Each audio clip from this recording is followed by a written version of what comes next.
This is Saurabh, and you're listening to my favorite talk show, The Weekly Show with Aditya.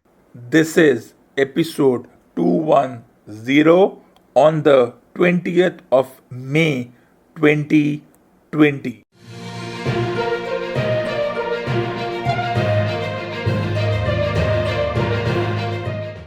What is the one difference if we were to club emails and letters along with mobile phones and landlines in one group versus the languid and the informal media often called the digital media? Email and letters are the only form of respectable communication left in the world of informal and languid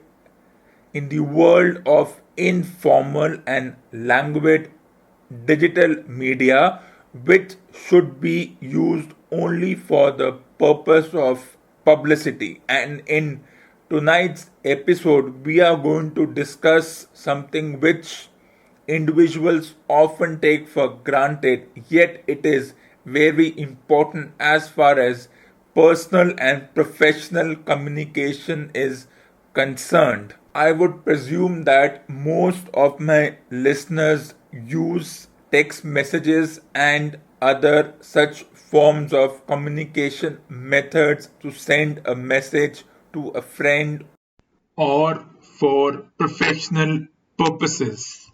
But today we are going to discuss something, that is the email etiquettes needed.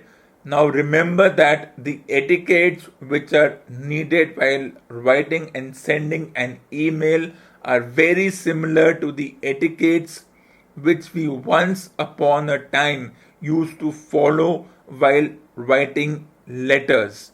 The only difference between sending an email and sending a letter is that to send a letter we had to give our address, that is the physical address. But when it comes to email, we just have to give our electronic address. And the biggest difference is that if we receive a letter at home and it turns out to be confidential, and if we are not at home, it could be read by others, so it does not become that much personal. But till the time email had become the form of communication, letters were the only form of respectable communication.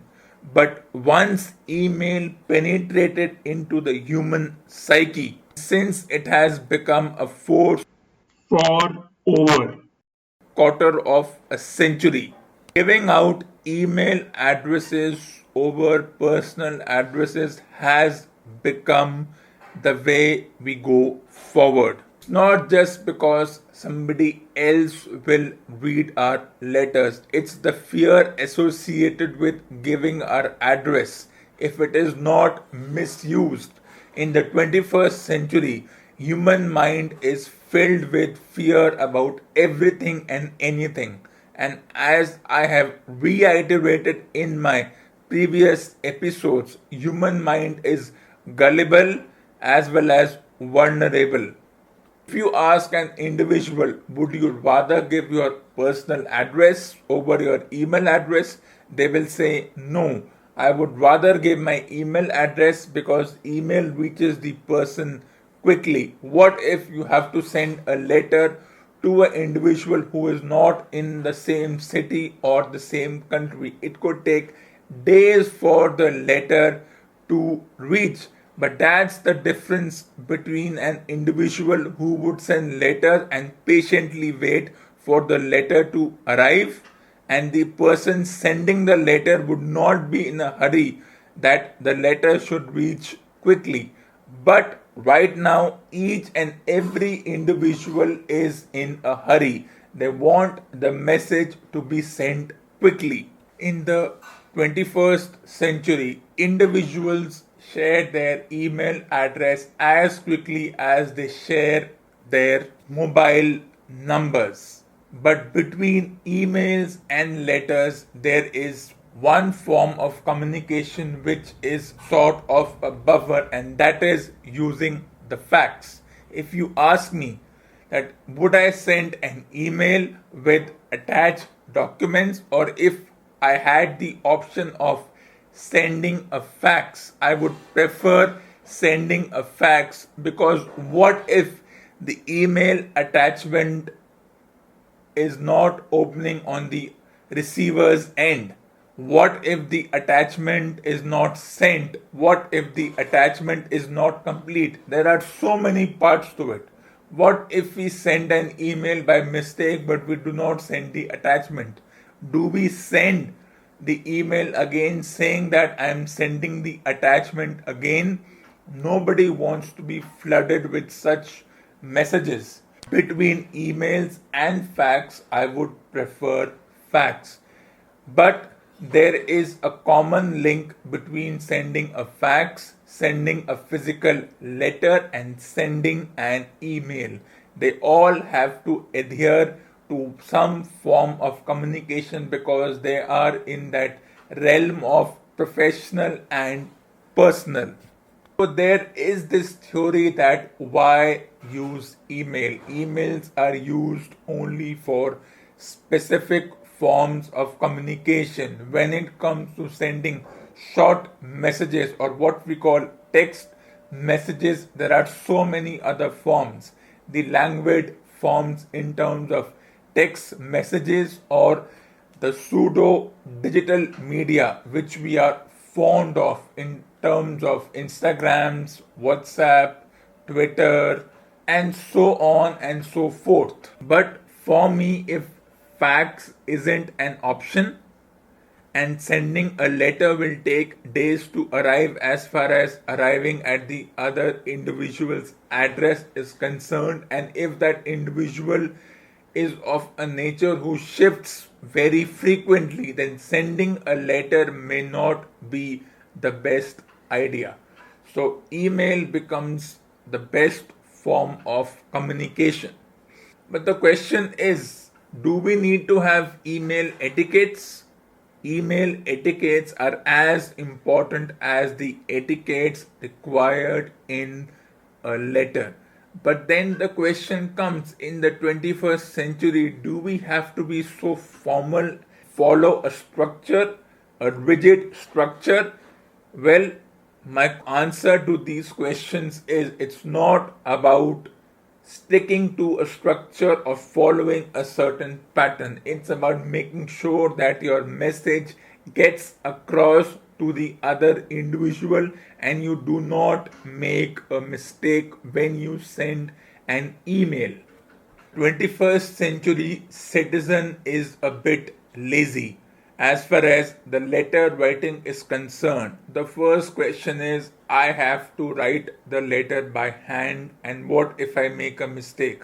How many papers will I waste if this individual is obsessed with climate change and tree planting, and if this individual doesn't want that trees should be cut to make paper? In the 21st century world of text messages and emails, why would anyone want to do the hard yard of sending a letter? As I said, let's say that you have written the letter. What is the next step? You have to take a printout, fold the letter, put it in an envelope, write the address of the sender in the envelope, write receiver's address on the back of the said envelope. After that, you have to go to the post office or the courier service, whichever you prefer. You have to wait in a line. What if the post office is shut? What if the courier service is not accepting any letters today? They are swarmed with dozens of couriers. But let's say you manage to get through and you go to that individual who is responsible for stamping it. You go there, the individual stamps it, you get a receipt, he puts the letter casually in a box.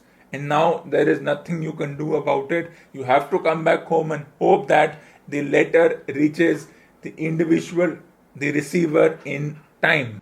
When emails are free, why would anyone want to spend 20 rupees on a letter and make an effort to do all the work of going to the post office, waiting in line, not knowing if the courier or the post will reach in time. There could be a delay in sending the post, there could be problems on both sides. And the biggest difference between sending a letter, a physical letter to an individual's address or to an organization's address is that if you have addressed it to a certain individual, is that individual at home or in their office at that time? What if the mail service of the organization, he takes the card and he casually puts the letter on the desk of the individual? Let's say he does it on a Sunday. So for 24 hours, that individual doesn't receive the letter. It's still urgent, it's still confidential. What if somebody else comes and opens the mail? You never know, they may do it. The definition of 21st century has changed. Our definition of privacy has changed over the past 3 decades, but we will come to that later on. So the hard yard is done. The letter is received by that said individual. The individual, he or she or your friend, reads the letter if somebody else has not already intercepted it. Then comes the question of acknowledging the mail, that is the physical mail. How will they acknowledge it? Will they send a letter back? Will they call you? Will they send you a fax? Will they send you a telegram? Well, telegram doesn't exist except in some application. Telegram is now the name of an application compared to what it was over 100 years ago. The definition of a 21st century individual doing hard work as far as communicating an idea or communicating some kind of promotion or other such forms of communication is concerned is with respect to work done on these pseudo digital media sites. And now compare this to emails. Emails are fast. They are comparatively to letters, the physical letters, personal. You may just write one line in an email and send it across, just one line or let's say one paragraph. If the other individual receives it or not, we know that the email has reached. Then there are some questions. What if this individual has blocked my email? What if this individual doesn't have my email in their contacts? These questions often don't haunt us, but they do affect our psyche if we are into sending emails and communications every day. But the 21st century individual does not try to bother about all this.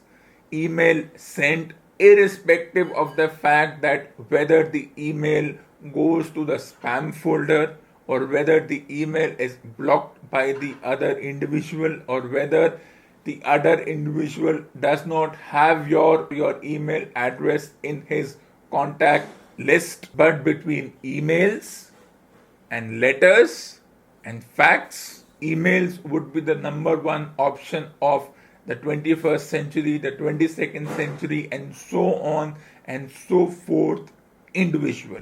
Now it's time to take a short break.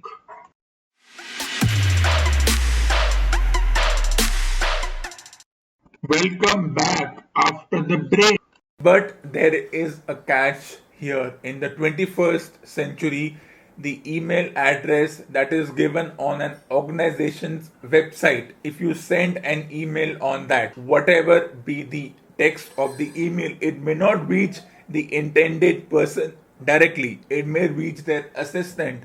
And when will that assistant relay to their boss that an email has been received of this nature? Is it important?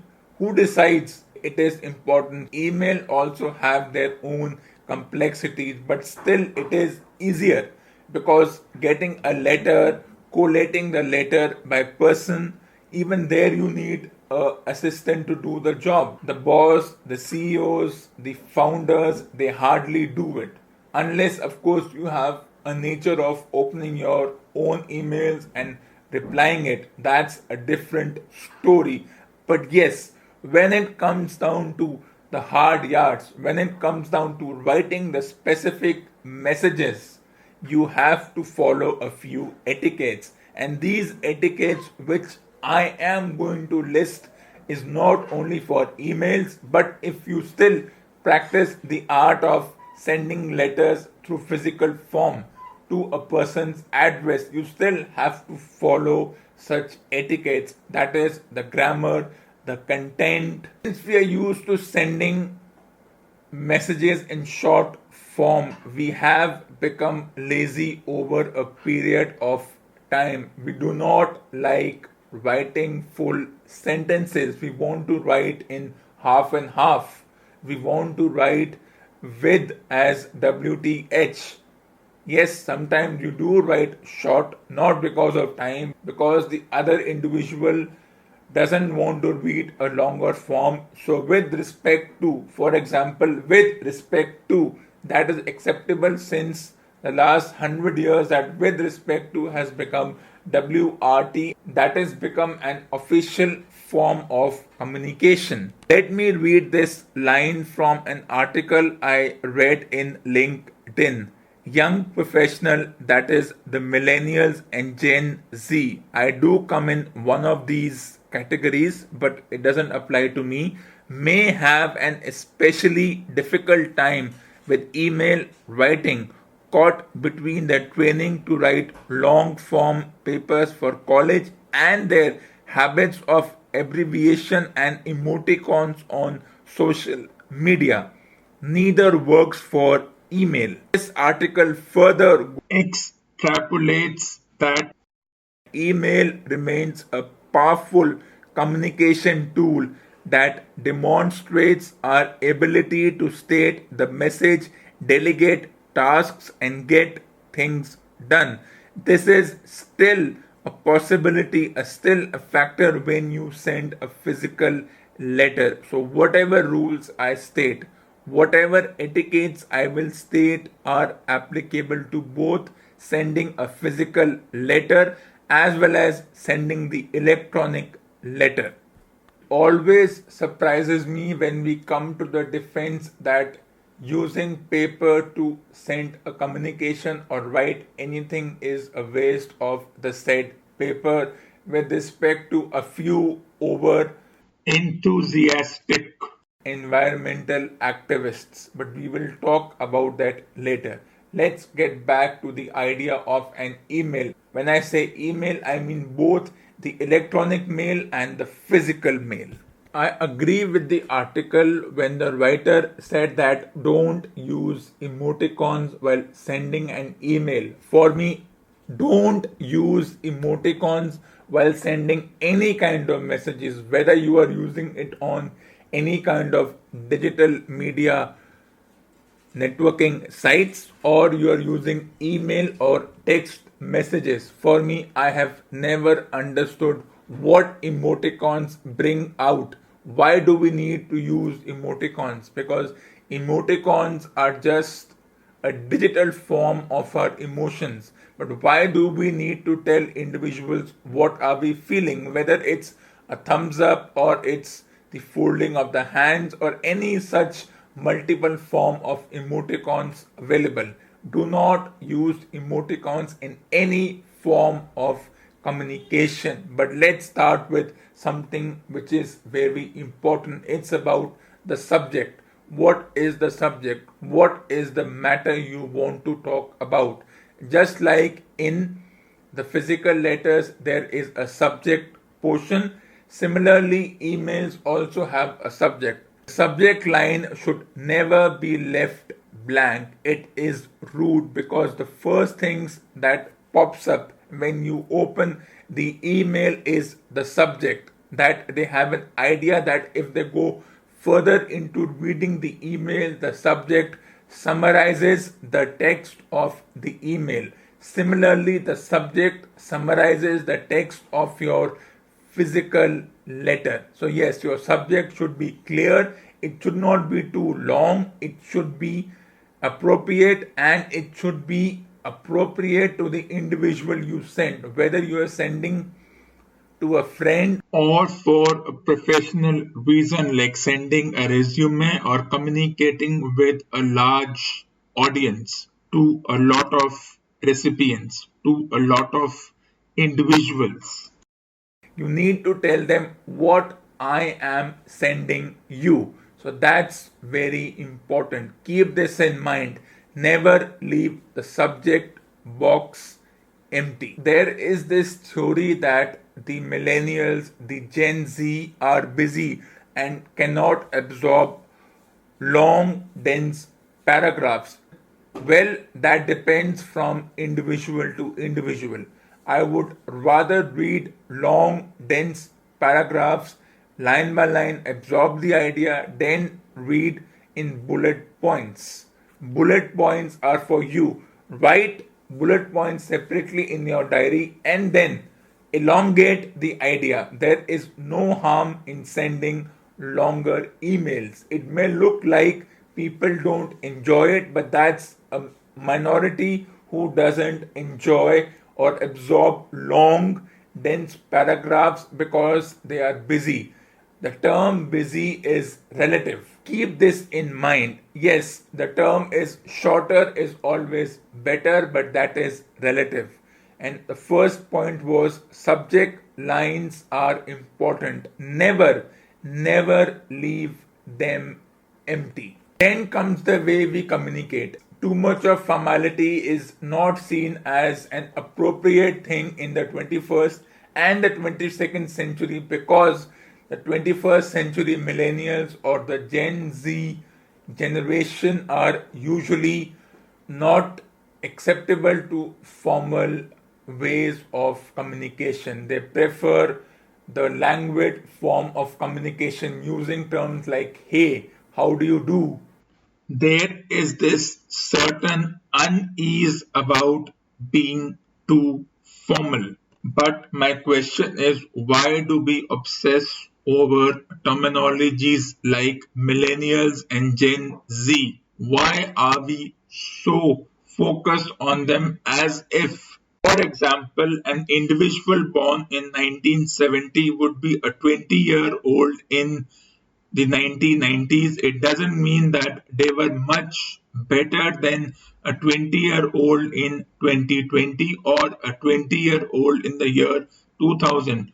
For me, a 20-year-old, irrespective of when they were born, have the same kind of approach. Casual, they are languid, they do not conform to authority, they don't want to be over formal. So let's not stick to millennials and Gen Z and let's stop obsessing over these terminologies. This obsession with abbreviations using text messages may spoil your emails. So do not let that hamper your email writing. Just as do not let that hamper your physical letter writing. So avoid all those text message abbreviations just because Twitter forces us to write everything in short form. It doesn't mean that is the correct way. Twitter is not meant for email kind of communication. That is only meant for publicity. So do not let what you do on Twitter, Facebook, and such forms of pseudo media affect your actual email or letter writing. So keep these two separate. Thanks to Twitter, Facebook, we have done away with grammar, spelling, and punctuation. We do not bother about the intricacies of spelling, grammar, and punctuation, irrespective of what language you are proficient in. Nowadays, if you see Twitter, people mix 2 or 3 languages. They mix English and Hindi because they feel they are doing something worthwhile and it's the 21st century and you have to be informal and you don't have to be so rigid about things like spelling, grammar, and punctuation. because the world is now informal and the formal world is left to either the administrations, that is the governments, or communication between the CEOs of a company. But when it comes down to general citizens, they rather say that do not bother about spelling, grammar, and punctuation. But no, spelling, grammar, and punctuation is very important. These are the engine which drives your message home. If you mess up the spelling, grammar, and punctuation in your message, it's like putting the wrong fuel in a car. It's like putting diesel in a petrol vehicle and vice versa. Irrespective of the language you write in, irrespective of who you are sending the message to, whether you are sending a message to your friend, if you have to write a long text message, write it. If it is adhering to the rules of grammar, spelling, and punctuation, be it so. Do it. Do not let the current trend of writing everything in a languid and an informal manner affect the way you send messages, especially email messages. Let's look at this paragraph and understand it. Double check your spelling, grammar, and punctuation even when communicating internally and with your team. Your colleagues will assume that the way you email them is the way you email clients. You don't want them second guessing your written communication skills. When it comes to a person's name in particular, triple check that spelling. It's not just how the body of the email writes itself, it's the beginning. For example, if you are sending to an organization, write to the XYZ organization or to the vice president, the name of the organization in the next line, and then when you open an email, avoid things like dear, avoid adding sir or ma'am. That doesn't work now. I never accepted it 20 years ago, but that's a different story. It doesn't work now. When you sign off, just write regards, your name, if needed, your phone number, your title, company name, and additional contact information. Most important part is where to add the email address. The ideal thing would be to write it in the BCC box, that is the blind carbon copy box, especially if you're sending bulk emails but include one email, the main email address in the CC box.